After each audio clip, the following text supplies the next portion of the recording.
اللهم رب اشرح لي صدري ويسر لي أمري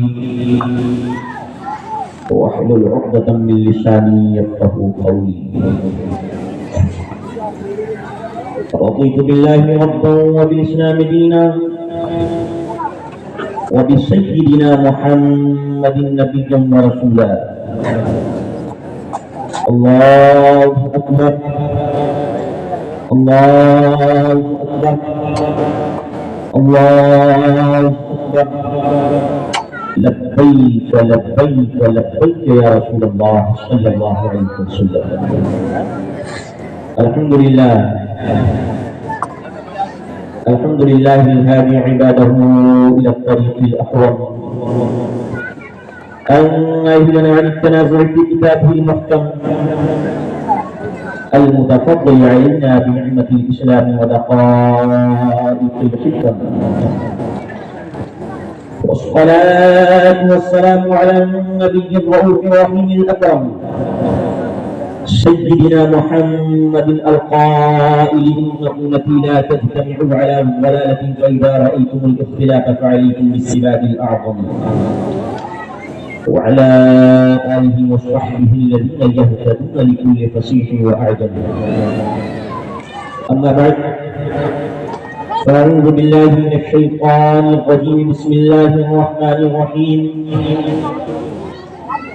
ومن يرتد منكم عن دينه فيمت وهو كافر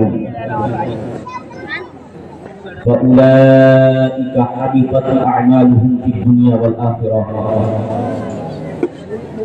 وأولئك أصحاب النار هم فيها خالدون.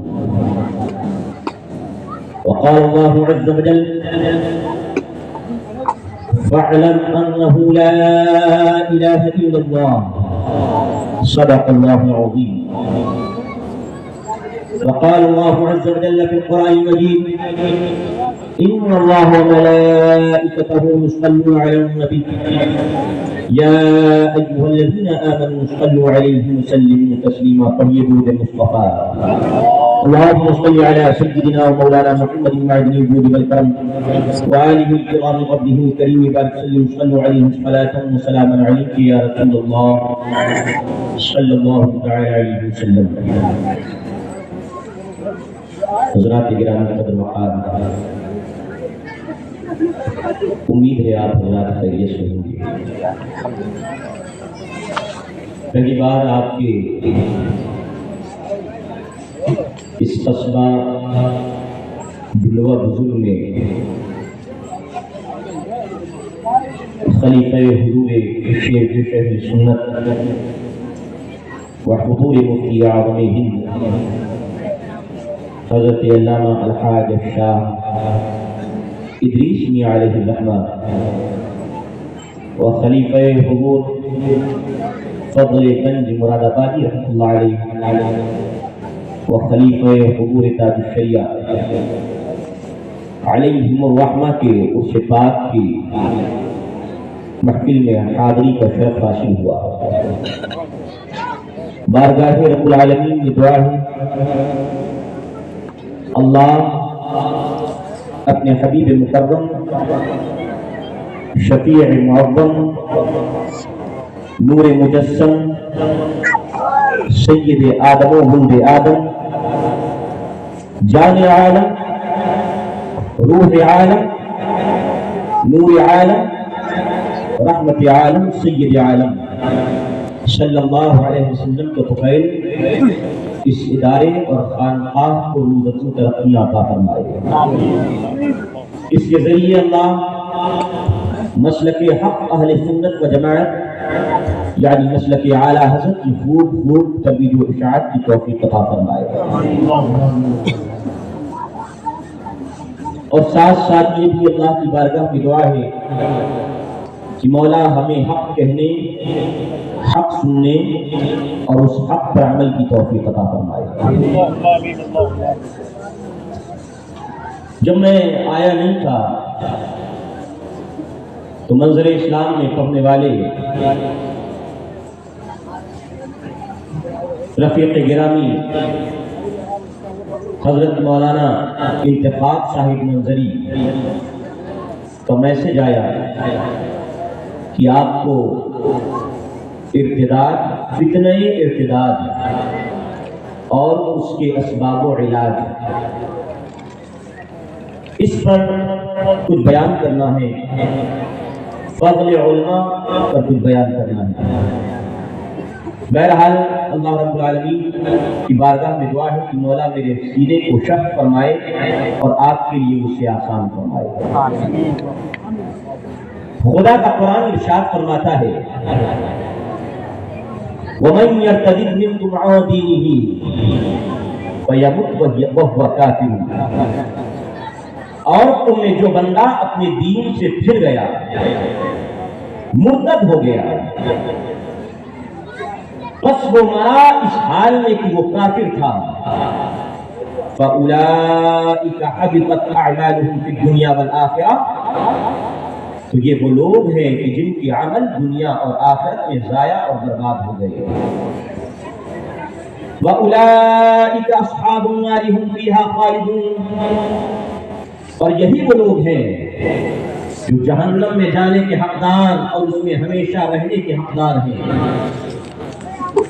فتنہ ارتداد کے بارے میں اللہ نے ایک دو مقام نہیں، قرآن میں دسیوں مقام پر ارشاد فرمایا کہ انسان اگر مومن ہوا اور مومن ہونے کے بعد وہ کافر ہو گیا، دائرہ اسلام سے باہر ہو گیا، مذہب حق اہل سنت و جماعت کو چھوڑ کر کے کسی اور فرقے میں چلا گیا، اس نے اسلام کا کوئی نقصان نہیں کیا، اس نے مذہب کا کوئی نقصان نہیں کیا، اس نے دھرم کا کوئی نقصان نہ کیا، اس نے اپنا ذاتی نقصان کیا کہ جو بھی اس نے اچھے اعمال کیے ہیں اللہ ان سارے اعمال کو ہوا منصورہ بنا کر کے ذرے کے ذرات کی طرح بے وقت فرما دے گا، اور وہ نہ دنیا میں کامیاب رہیں گے نہ آخرت میں کامیاب رہیں گے،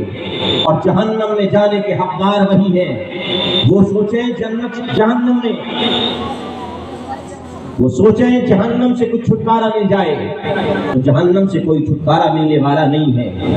حضرات، اگر پورا عالم شرک اور کفر میں مبتلا ہو جائے اور ایک بندہ بھی بالفرض اللہ کی توحید بیان کرنے والا نہ ہو، اللہ کو تمہارے شرک کی پرواہ نہیں ہے، اللہ تمہارے شرک سے بے نیاز ہے۔ میں آپ کو بتانا کیا چاہتا ہوں، بتانا یہ چاہتا ہوں، اے جوانوں، آج ایک فتنہ ارتداد کی آندھی چلی ہے۔ جس گاؤں میں دیکھیے، جس بستی میں دیکھیے، جس علاقے میں دیکھیے، جس مقام پر دیکھیے اور جس جا جائیے، اس مقام پر آپ پائیں گے کہ مذہب اسلام سے کتنے ایسے ہیں جو خارجی فتنوں سے متاثر ہو کر کے کہیں کوئی ایکس مسلم بن جا رہا ہے، اور وہ ایکس مسلم بن کر کے میڈیا پر بیٹھ کر کے اسلام کے خلاف بھونکتا ہے، کفر کا ساتھ دیتا ہے، اور ایکس مسلم بن کر کے میڈیا پر بیٹھ کر کے اسلام اور سیرت مصطفیٰ پر طرح طرح کے اعتراض کرتا ہے۔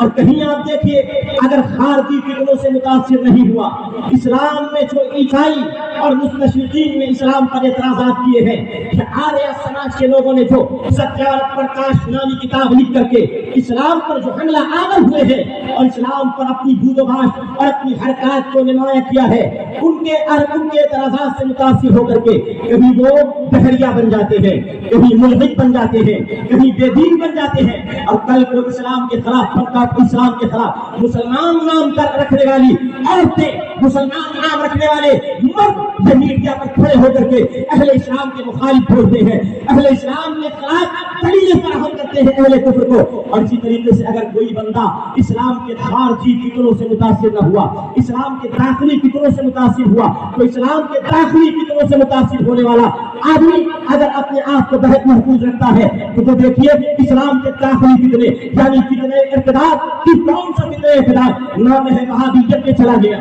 تو دیوبندیت میں چلا گیا، قادیانیت میں چلا گیا، رافضیت میں چلا گیا، دیوبندیت میں چلا گیا، مقلدیت میں چلا گیا. یعنی مرتد انسان ہوتا ہے یا تو کھلے ہوئے کفر میں جاتا ہے کہ جس میں واضح طور پر انسان کا کفر نمایاں ہوتا ہے. تو مرتد ہوا کافر بن گیا کھلم کھلا، جب مرتد ہوا تو منافق نام نہاد مسلمان بن گیا، یعنی وہابی بن گیا، دیوبندی بن گیا، قادیانی بن گیا. اب ان دونوں فتنوں کی وجہ کیا ہے؟ حضرات آپ سنیے، فتنوں کی وجہ کیا ہے؟ پہلی فتنوں کی وجہ یہ ہے کہ انسان کہاں جاتا ہے؟ انسان جاتا ہے کالج میں، انسان جاتا ہے یونیورسٹی میں. آج میرا نوجوان بھی انجینئر بننے کا خواہش مند ہے، آج میرا نوجوان ڈاکٹر بننے کا خواہش مند ہے، آج میرا نوجوان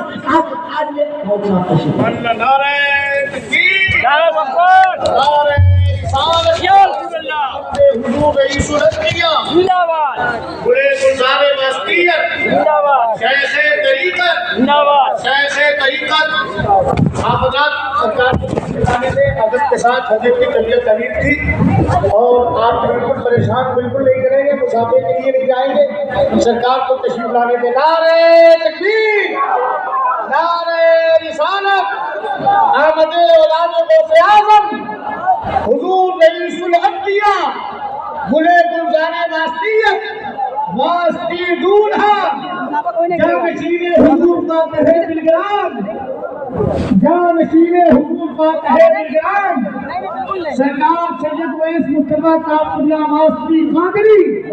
نعرہ تکبیر، نعرہ رسالت. وہ بھی تبرک ہوتا ہے. جائے تو کم چلے جاؤ تھوڑا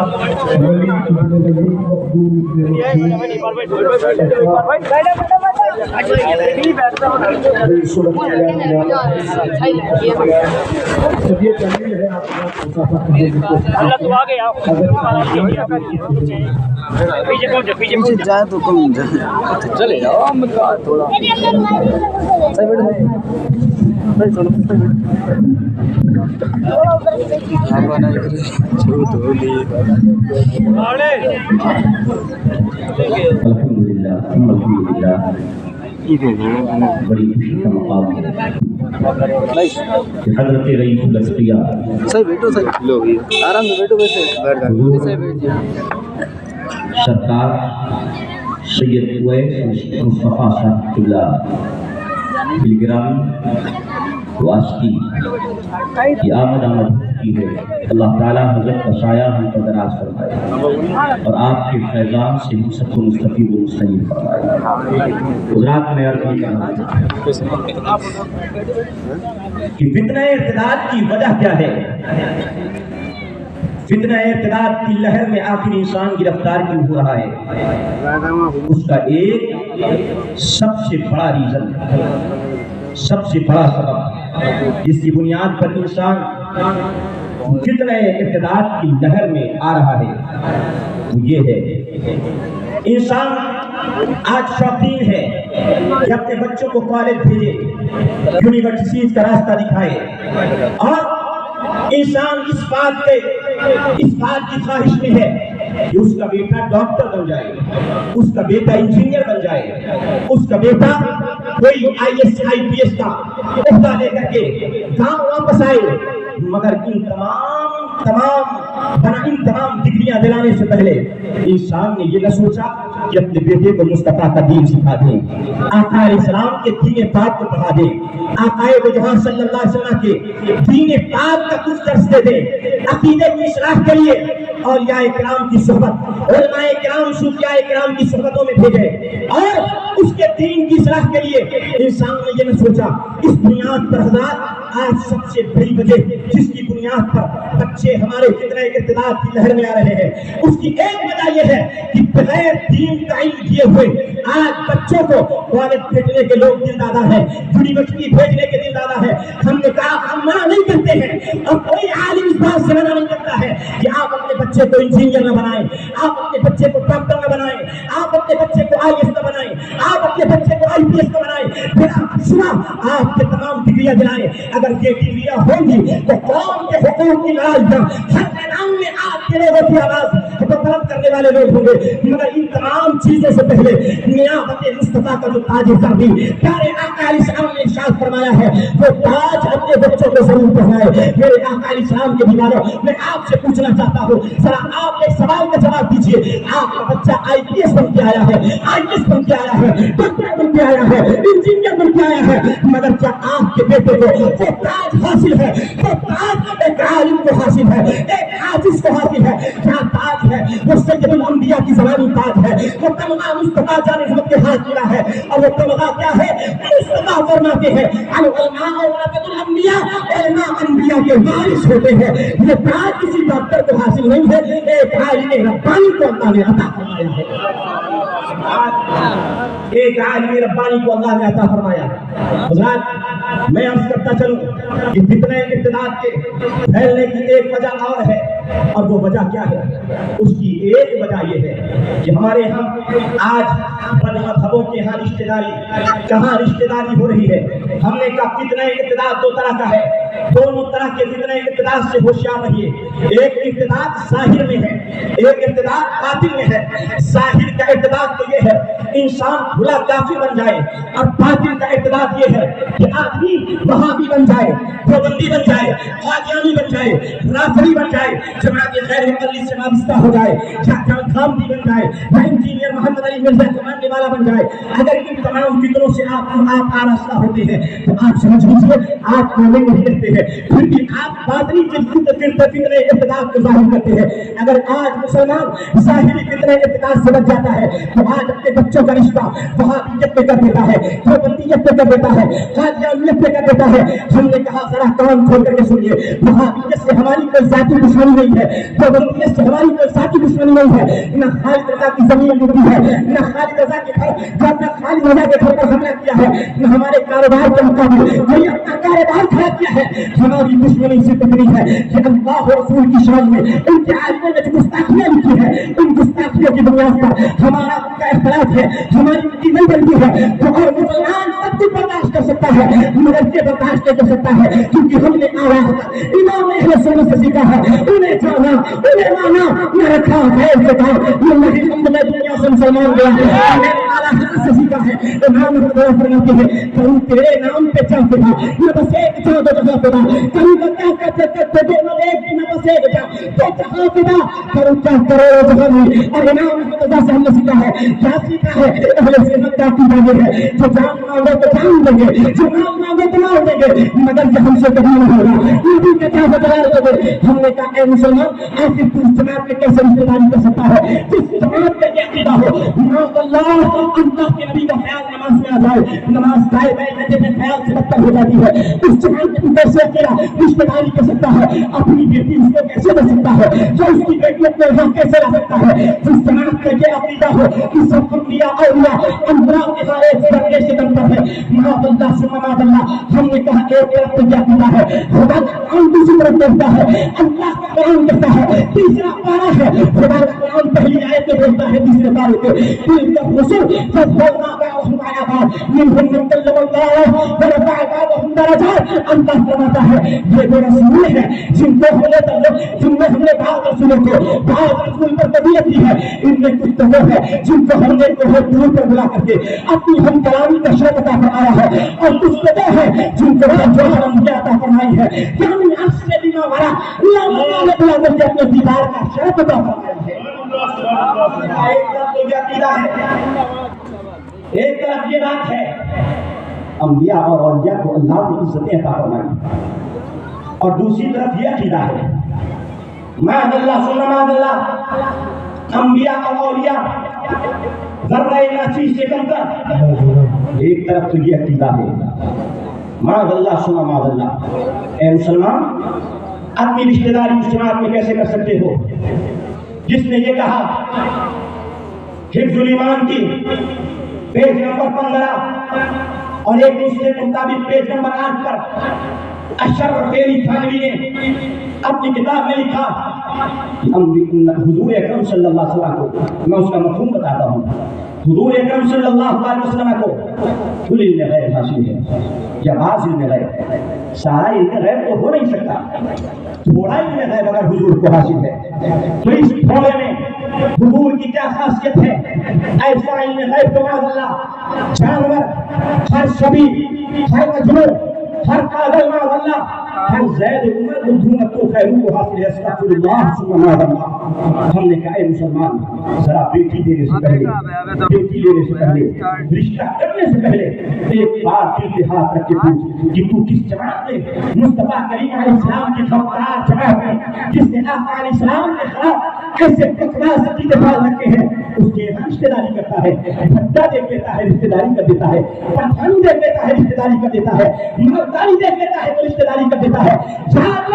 ضروری نہیں اگر تو خان ہے تو خان ہی میں شادی کرے, ضروری نہیں اگر تو انصاری ہے تو انصاری میں شادی کرے, بھلے تو مہاجی ہو بھلے تو ضروری ہو. خان کے ضروری ہے کہ اگر تو خان مومن ہے تو مومن ہونے کے بعد اگر انصاری مومن کا صحیح رشتہ ملتا ہے تو کر دینا چاہیے. وہابی کی ہر رشتہ داری حرام ہے حرام ہے حرام ہے, نکاح باطل ہے فاسد ہے فاسد ہے. اور یہاں دیکھیے علماء کرام نے اتنا سخت حکم ارشاد فرمایا لا يجوز نکاح المرتد بما احد. میرے مفتیان کرام نے فرمایا علامہ شامی صوفی کو علامہ شامی نے نقل فرماتے ہیں صاحب عالمگیری علامہ نظام الدین رحمۃ اللہ علیہ فتاوی عالمگیری میں جس فتاوی عالمگیری کو ہندوستان کے 500 علماء کی جماعت کی نگرانی میں لکھا گیا ہے. اس فتاوی عالمگیری میں یہ چیزیں موجود ہے کہ مرتد کا نکاح کسی کے ساتھ نہیں ہو سکتا ہے.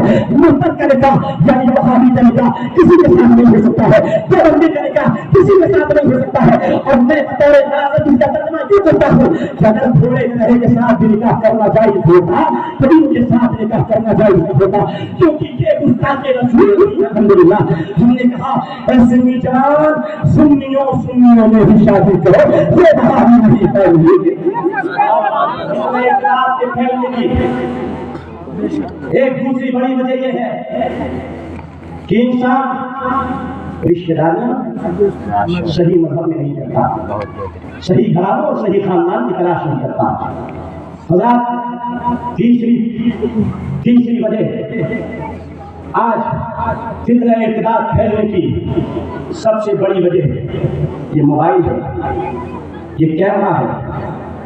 یہ آج سوشل میڈیا پہ آپ کو مسئلہ معلوم کرنا ہو, آپ کو مسئلہ معلوم کرنا ہے تو آپ عالم صاحب کے پاس نہیں حاضر ہوتے ہیں, گاؤں کے مفتی صاحب کے پاس نہیں آتے ہیں, امام صاحب کا دروازہ دستک نہیں دیتے ہیں, مدرسوں میں ہاتھ نہیں لگاتے ہیں, دارالفتہ کھلے ہوئے ہیں.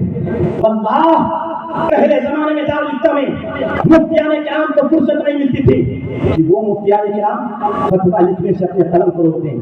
آج دارالفتہ کھلے ہیں, مفتیان کرام پریشان ہیں کہ ہائے اللہ طلاق کے علاوہ کوئی مسئلہ نہیں آتا ہے, نہ بیع و شراء کا مسئلہ آتا ہے, نہ وراثت کا مسئلہ آتا ہے, نہ کفر و ایمان کا مسئلہ آتا ہے, نہ کسی اور ٹاپک کا مسئلہ آتا ہے. اگر مسلمان کا کوئی مسئلہ کبھی دارالفتہ میں پہنچتا ہے تو طلاق میں مسئلہ پہنچتا ہے. ہم نے کہا مسلمان آج یہ مسئلہ معلوم کرنا ہوتا ہے تو آپ کو علماء کرام کا رابطہ نہیں کرتا ہے, کیا کھولتا ہے موبائل کھولے گا, حضرت یوٹیوب سے مسئلہ معلوم کرے گا, جناب گوگل سے مسئلہ معلوم کرے گا, مفتی فیس بک سے مسئلہ معلوم کرے گا. ہم نے کہا یاد رکھو خدا کے قرآن نے یہ نہیں فرمایا ہے کہ جب مسئلہ معلوم نہ ہو تو جاؤ یوٹیوب سے پوچھو, جاؤ فیس بک سے پوچھو, جاؤ گوگل سے پوچھو. اللہ کے قرآن نے یہ کہا ہے فاسألوا أهل الذكر إن كنتم لا تعلمون. اگر تمہیں مسئلہ نہیں معلوم ہے تو علماء سے مسئلہ پوچھو. سبحان اللہ. آج اس کا علاج اپنے یہاں بند ہو گیا ہے. آج مسائل معلوم کرنا ہوتا ہے, آپ علماء کے پاس نہیں آتے ہیں, یوٹیوب سے مسئلہ معلوم کرتے ہیں. آپ ایک مولوی کو یوٹیوب پہ سنتے ہیں, بیٹھا کہاں ہے آپ میں رہنے والے بلوا بزرگ کے, وہ مولوی مسئلہ بتانے والا کہاں ہے پاکستان کا, وہی بنگلہ دیش کا, وہی مفتی ملک بیٹھ کر کے انگلینڈ میں دین کے اپنے اعتبار سے دین کی ترجمانی کرتا ہے, وہی سعودی عربیہ میں بیٹھ کر کے مکی حجازی نام کا وہ بوڑھا وہ بیٹھ کر کے دین کے اپنے حساب سے ترجمانی کرتا ہے. ہم نے کہا آپ اپنے علاقائی علماء سے کٹ ہو گئے, آپ نے یوٹیوب کا سہارا لیا. کیا آپ سے ایک کامن سوال ہے, ایک بہت سمپل سوال ہے, کیا 1000 کلومیٹر دور بیٹھ کر کے 10,000 کلومیٹر دور بیٹھ کر کے یا ہزاروں میل کی دوری پر بیٹھ کر کے جو علماء مسئلہ بتاتا ہے,